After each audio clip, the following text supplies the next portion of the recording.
आजकल लोगों को यह बहुत बड़ा भ्रम होना शुरू हो गया कि मेरा कोई क्या कर लेगा, अगर किसी के साथ बुरा कर भी लिया तो क्या होगा, कुछ नहीं होगा। पर उस परमेश्वर के दरबार में सबका लेखा जोखा चलता रहता है और सबको अपने अपने कर्मों का भुगतान करना पड़ता है। जब कोई दुख तकलीफ आती है तब हम भगवान को कहते हैं और पूछते हैं कि ऐसे हमारे कौन से कर्म थे कि हमें ये दुख देखना पड़ रहा है या भोगना पड़ रहा है। बस हम लोगों के पास हमारे पुराने कर्मों का लेखा जोखा नहीं होता है, इसलिए हम दुखी होकर रह जाते हैं। इसको मैं एक कहानी के माध्यम से आपको समझाने की कोशिश करूंगी। ये कहानी एक महिला की है। वह बहुत ही धर्म कर्म में ध्यान रखती थी। हर समय प्रभु का नाम लेना, सत्संग में जाना, गुरु के आश्रम में जाना, बहुत सेवा करना, किसी को गलत नहीं बोलती थी, सबसे प्रेम के साथ रहती थी। बस उसकी जिंदगी में सिर्फ एक ही दुख था कि उसका पति रोज उससे झगड़ा करता था, रोज उसके साथ मारपीट करता था, किसी न किसी बात पर रोज झगड़ा करता था।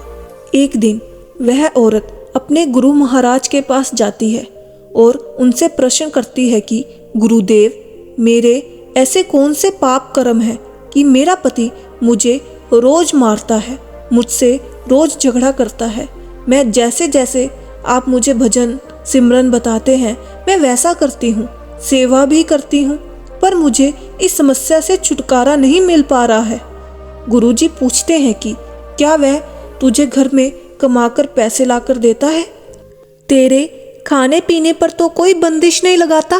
तो उस औरत ने कहा कि जी हाँ, वह कमाकर सारे पैसे मुझे लाकर देता है, मेरे खाने पीने पर भी कोई दिक्कत नहीं करता, पर पता नहीं क्यों छोटी छोटी बात पर गुस्सा आ जाता है उसको और हाथ उठा देता है।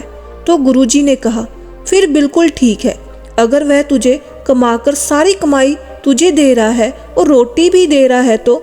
उस महिला ने सोचा अब मैंने गुरु महाराज को अपनी समस्या बता दी है तो शायद मेरा इस समस्या से छुटकारा हो जाए। कुछ समय बाद फिर महिला अपने गुरुजी के पास जाती है और अपना दुखड़ा रोती है और कहती है कि महाराज, मैंने आपके पास अपनी प्रार्थना भी करी थी, लेकिन अभी भी मेरे पति में कोई सुधार नहीं हुआ। मेरा ऐसा क्या कसूर है?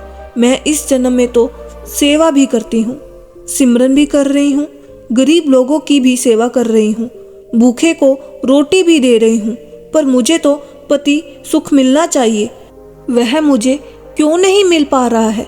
मेरे घर में होने वाली आमदनी भी ठीक ठाक है। तो गुरु महाराज जी ने फिर उससे वही प्रश्न किया कि क्या तुझे वह कमाकर कमाई तेरे हाथ में दे रहा है और तेरे खाने पीने पर तो कोई बंदिश नहीं रख रहा है? तो उस महिला ने फिर वही जवाब दिया, नहीं, ऐसा मेरे साथ कुछ नहीं हो रहा है, बस मुझे उसके झगड़ा करने से और मारपीट करने से दिक्कत है। गुरुजी ने कहा सुनना चाहती है तो सुनने की हिम्मत रख कि जिस पति के साथ तू रह रही है, ये पति तेरा पिछले जन्म में सौतेला बेटा था, तो रोज सुबह शाम उसे मारती थी और कई कई दिन तक उस बेचारे को खाना नहीं देती थी, उसे भूखा सोना पड़ता था। आसपास के लोग आकर उसको खाना देते थे, उसको तेरी मार से बचाते थे, इसलिए मैं तुझसे बार बार ये पूछ रहा था कि तुझे वह रोटी दे रहा है?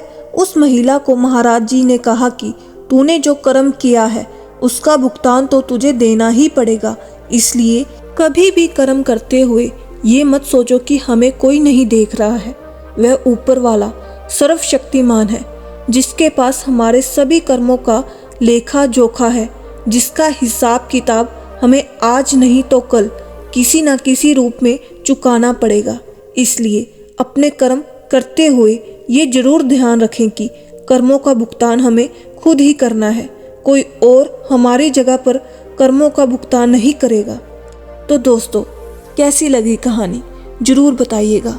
मिलते हैं अगली कहानी में। शुभ प्रभात।